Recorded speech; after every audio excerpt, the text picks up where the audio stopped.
अस्सलाम वालेकुम everyone, welcome back to Backmentors Academy. तो अभी यहाँ पे हम बात करेंगे हमारे विटामिन ए की। Vitamin A includes retinol, retinol, retinoic acid. अब विटामिन ए जो हमने हमारे स्टार्ट में हमारे विटामिन की क्लासिफिकेशन की थी, तो हमने विटामिन जो है इसको दो कैटेगरीज में रखा था। एक वो जो आपके वाटर के अंदर सॉल्युबल थे, वो आपके कौन कौन से थे, विटामिन बी, सी। इसके बारे में मैंने आपको बताया था कि आपके वाटर के अंदर अगर सॉल्युबल हैं तो इसका मतलब ये है कि आपकी बॉडी से आपके डेली आपके बाहर निकलते रहेंगे।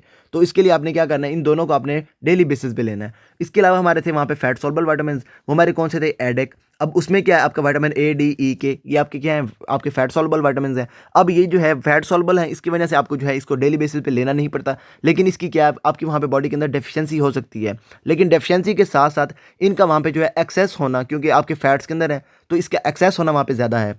अब जो आपने अभी याद रखना है, आपका अब हम फैट सॉल्युबल विटामिन स्टार्ट कर रहे हैं, तो इसमें हमारा जो सबसे पहले स्टार्ट हो रहा है हमारा विटामिन ए है। विटामिन ए को करने से पहले ऐसे करते हैं, हमारे जो नोट्स हैं वहाँ से कर लेते हैं, उसके बाद फिर यहाँ पे आ जाएंगे। तो ये आ गया यहाँ पे हमारा vitamin A include retinol, retinoic acid. इसकी ड्रग फॉर्म इसको हम क्या कहते हैं, हमारी आइसोट्रेटिनोइन। अब जो है इसके अगर सोर्सेस की बात कीजिए तो liver, fish oil, milk, eggs, उसके बाद कैरेट वगैरह।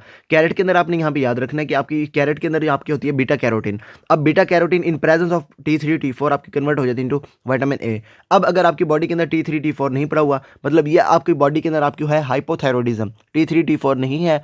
अब ये जो है आपकी बीटा कैरोटीन आपकी कन्वर्ट नहीं होगी विटामिन ए के अंदर। बीटा कैरोटीन विटामिन ए के अंदर अगर आपकी वहाँ पे कन्वर्ट नहीं हो रही, तो इसका मतलब ये है कि आपकी बीटा कैरोटीन आपकी वहाँ पे बॉडी के अंदर ज़्यादा रहनी शुरू हो गई है। बीटा कैरोटीन का कलर होता है येलो। अगर इसकी आपकी वहाँ पे हो रही है एक्सेस, उसको हम क्या कहेंगे, हमारे हाइपर बीटा कैरोटीनीमिया।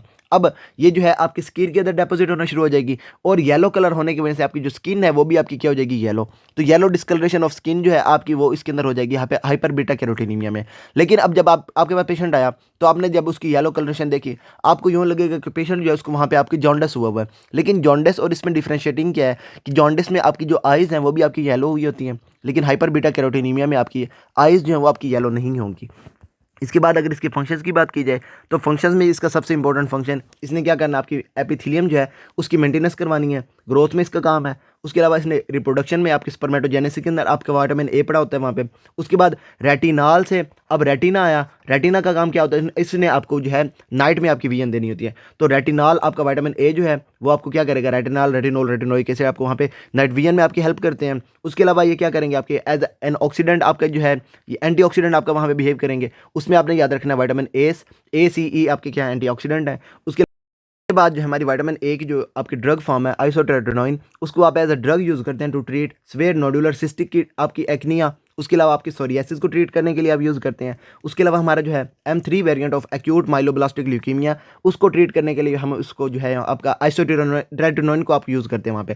क्लिनिकल फाइंडिंग्स में आपके क्या हो जाएगा, अगर आपके वहाँ पे डेफिशिएंसी हो रही है, तो सबसे पहले क्या हो जाएगा, आपके इसका काम क्या है, इसने आपकी जो है ये आपकी स्क्वेमस एपिथेलियम जो है उसको इसने क्या करना है, इसको मेंटेन करना है। अब वहाँ पे क्या हो जाएगी, आपकी मेंटेनेंस नहीं होगी एपिथेलियम की। अब ये क्या हो जाएगी, आपकी एपिथेलियम जो है वो आपकी मेटाप्लेजिया करना शुरू कर देगी। उसमें क्या हो जाएगी, जब आपके ट्रैकिया और ब्रोंकाई के अंदर आपका मेटाप्लेजिया हो रहा है, तो उसमें क्या हो जाएगी, आपको वहाँ पे ज़्यादा चांसेस हैं इन्फेक्शंस के। तो आपको रिकरेंट रेस्पिरेटरी ट्रैक्ट इन्फेक्शन आपको वहाँ पे आ जाएंगे। रीनल पेल्विस में आ जाएगी, तो वहाँ पे आपको जो है रीनल कैल्कुलाई आपको वहाँ पे बनना शुरू हो जाएंगे, आपके स्टोन्स बनना शुरू हो जाएंगे। उसके अलावा जब कंजक्टिवा और आपकी जो है लैक्रिमल जो डक्ट है, वहाँ पे अगर आपकी वहाँ पे जो है ये मेटाप्लेजिया हो रहा है, तो उसमें क्या हो जाएगा, आपको वहाँ पे जो है ड्राइनेस ऑफ आई, जिसको हम क्या कहते हैं, आपकी जो है जीरोप्थोल्मिया आपको वहाँ पे नजर आना शुरू हो जाएगा। आइज़ के अंदर अगर इसकी बात की जाए, तो आइज़ में जो है विटामिन ए की डेफिशिएंसी में आपको जीरोप्थेल्मिया सबसे पहले आपको नजर आ गया। उसके अलावा आपको वहाँ पे जो है कॉर्नियल ओपेसिटीज़ आपको नजर आना शुरू हो जाएंगी, जिसको हम क्या कहते हैं, आपकी ये बाइडोट स्पॉट्स। उसके अलावा आपको वहाँ पे जो है कॉर्नियल आपका जो है सॉफ्ट आना शुरू हो जाएगा, जिसको हम क्या कहते हैं, हमारे क्रेटोमलेशिया। इसके अलावा आप जो है इसको नाइट ब्लाइंडनेस। अब क्योंकि इसके सारे काम थे ये वाले, नाइट के अंदर इसने आपकी जो है विजन करवानी थी, अब ये जो है इस विजन नहीं होगी, आपको नाइट ब्लाइंडनेस होना शुरू हो जाएगी। इसके अलावा जो है आपका जो पेशेंट जब आपके पास आएगा, उसमें आपको सबसे पहले आपकी जो है ग्रोथ के अंदर इसका काम था, ग्रोथ रिटार्डेशन हो जाएगी। स्पर्मेटोजेनेसिस के अंदर इसका काम था, इनफर्टिलिटी हो जाएगी। उसके अलावा आपका एंटीऑक्सीडेंट था, यहाँ पे क्या हो जाएगा, आपका एथ्रोमास बनाना शुरू कर देगा। और अगर आप इसको एज अ ड्रग यूज़ कर रहे हैं, तो उसमें आपने इंपॉर्टेंट याद रखना है कि आपका जो पेशेंट है, अगर उसको आप ये एज अ ड्रग दे रहे हैं फॉर ट्रीटमेंट ऑफ, आप हमारी जो ये ड्रग्स हैं, सॉरी हमारी जो डिजीज़ हैं, जिसमें हमारी एक्नी आ गई, सोरियासिस आ गई, माइलोब्लास्टिक ल्यूकीमिया आ गया, उसमें अगर आप पेशेंट को विटामिन ए दे रहे हैं, तो विटामिन ए जो है ये आपकी क्या है, ट्रेटोजेनिक है। मतलब आपके जो बेबीज़ हैं उसके अंदर आपकी वहाँ पे जो है ये डैमेज करवाना शुरू कर देगी। बेबीज़ आपके सही से आपके जो है ना बोर्न नहीं होंगे। तो आपने अगर पेशेंट को दे भी रहे हैं, तो आपने सबसे पहले कंफर्म करना है कि जो आपका पेशेंट है वो आपका कहीं ये, मतलब अगर आपकी यंग फीमेल है, तो आपने उनसे पूछ लेना कहीं आप जो है कंसेप्शन तो नहीं करना चाहते। अगर वो करना चाहते भी हो या फिर इस तरह का कोई सीन भी हो, तो आपने पहले तो विटामिन ए देना नहीं है। अगर आपको देना पड़ रहा है तो आपने उनको कहना है कि आपने अभी जो है कंसेप्शन नहीं करनी, आपने कंट्रासेप्टिव्स यूज़ करने हैं। और कंट्रासेप्टिव्स में भी अगर आप एक कंट्रासेप्टिव यूज़ करें तो उसके अंदर चांसेस होते हैं कि आपकी जो है ना कंट्रासेप्शन हो जाए, आपकी कंसेप्शन हो जाए, सॉरी। तो आपने क्या करना है, पेशेंट को कहना है आपने 2 मेथड यूज़ करने हैं कंट्रासेप्शन के। मतलब आप जो है उसको ड्रग्स वगैरह भी देंगे जिसकी वजह से आपकी जो है कंसेप्शन नहीं होगी। साथ उन्होंने कि आपने क्या देना उनको, आपने ये कॉन्डम्स वगैरह आपने यूज़ करने हैं ताकि आपकी वहाँ पे कंसेप्शन ना हो। ये आ गया यहाँ पे हमारा विटामिन ए, जिसमें हमारा क्या आ जाता है, रेटिनॉल, रेटिनोइक एसिड, एंटीऑक्सीडेंट है आपका। उसके बाद आपके विजुअल पिगमेंट में आपके रेटिना के अंदर होता है। तो रेटिना से आपने याद रखना है विटामिन ए। तो रेटिना के अंदर आपके वहाँ पे क्या हो जाएगा, विटामिन ए। उसके बाद ये इसका काम क्या, इसने आपकी जो है नाइट विजन आपकी वहाँ पे देनी होती है। उसके बाद इसका काम क्या, इसने क्या करना है, वहाँ पे आपकी जो है नॉर्मल डिफरेंशिएशन करवानी है। और उसके बाद आपका क्या करवाना है, आपका ये मेटाप्लेजिया जो है उससे आपको रोकना है, मतलब आपके सेल जो है उसको ये मेटाप्लेजिया नहीं करने देना। उसके बाद अगर आपके ये इसके सोर्सेज की बात की, लीवर, लीफी वेजिटेबल्स वगैरह है। अगर आपका जो पेशेंट है उसके अंदर आपके पास आ रहा है ये ए डेफिशिएंट, आपका विटामिन ए डेफिशिएंट मिजल्स उसके अंदर हुई है, तो उसको अगर आप सप्लीमेंटेशन देंगे तो आपका पेशेंट जो है उसके अंदर चांसेस है आपके आउटकम जो है आपका अच्छा आना शुरू हो जाएगा। इसके बाद इसको एज अ ड्रग यूज़ करते हैं, आइसोट्रेटिनोइन जिसको हम क्या कहते हैं। और उसके बाद ये जो है आपके ट्रीटमेंट ऑफ स्वेयर एक्ने, उसके अंदर हम इसको यूज़ करते हैं। और उसके बाद जो है ये आपकी जो रेटिनोइक एसिड जो है इसकी ट्रांसफॉर्म्स आपके जो रेटिनॉल, रेटिनोल वगैरह हैं आपके, उसको हम क्या यूज़ करते हैं for the treatment of acute promyelocytic leukaemia. AML जो है इसको ही हम कहते हैं आपके जो है प्रोमाइलोसिटिक, या फिर इसके अलावा आपका जो है एक्यूट माइलोब्लास्टिक ल्यूकीमिया। अगर डेफिशिएंसी हो रही है वहाँ पे नाइट ब्लाइंडनेस हो जाएगी, आपकी स्किन जो है आपकी वो ड्राई होना शुरू हो जाएगी, स्केली होना शुरू हो जाएगी, आपकी आइज़ ड्राई होना शुरू हो जाएंगी, उसको हम क्या कहेंगे आपके ज़ीरोप्थेल्मिया।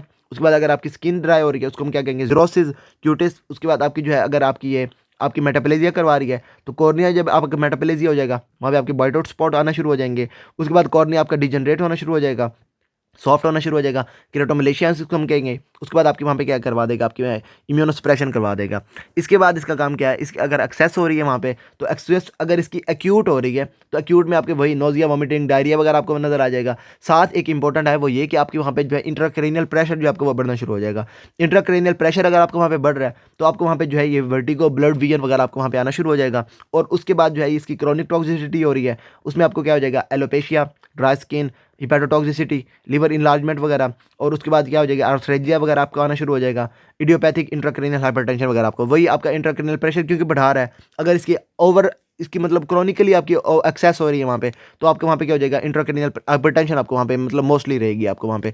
उसके बाद मैंने आपको पहले बता दिया ये आपकी क्या है, टेराटोजेनिक है। और उसकी वजह से अब ये क्या करता है आपको वहाँ पे क्लेफ्ट पैलेट वगैरह, कार्डियक एब्नॉर्मैलिटीज़ वगैरह आपके जो बेबीज़ हैं उसके अंदर आपकी करवाता है। तो आपने क्या करना है, प्रेगनेंसी टेस्ट आपने देने से पहले आपने करवाना है, अगर नेगेटिव है तब आपने देना है। और उसके साथ आपने क्या कह देना है कि 2 forms of contraception are record before isotretinoin, ताकि वहाँ पे जो है आपकी ये कंसेप्शन ना हो। कंसेप्शन हो गई तो आपको यहाँ पे क्या हो जाएगी, ये टेराटोजेनिक है, आपके जो बेबी है उसके अंदर आपके वहाँ पे प्रॉब्लम्स आना शुरू हो जाएंगी। और उसके बाद आपको ये आइसोट्रेट से पता चल जाएगा ये आपकी क्या है, ये जो है ना आपकी ट्रेटोजेनिक है। तो आपने बेबीज़ जो है उसके अंदर अगर मदर है आपके पास आ रही है यंग फीमेल, और उसके बाद वो चाइल्ड बेयरिंग एज वाली आपकी आ रही है, या फिर आपके पास आपकी जो अगर पेशेंट आपके पास आ रही है प्रेग्नेंट, उसके अंदर ये आपकी क्या है, कंट्राइंडिकेशन है। आपने पेशेंट को क्यों नहीं देनी, क्योंकि आपकी क्या है, ट्रेटोजेनिक है। आपके बेबीज़ जो है उसके अंदर आपकी वहाँ पे प्रॉब्लम्स वगैरह करने शुरू कर देगी। मतलब क्या, अगर आपके पास पेशेंट आ रहा है, आपके पास यंग एज आपकी आ रही है फीमेल की, उसमें आपने सबसे पहले तो उससे पूछ लेना कि आपकी मैरिड हैं या नहीं। अगर मैरिड हो तो आपने ये कंसेप्शन वगैरह के बारे में पूछ लेना है, और उसमें आपने ये प्रेगनेंसी टेस्ट वगैरह आपके करवा लेने हैं। अब ये आपके पास पेशेंट आएंगे ना,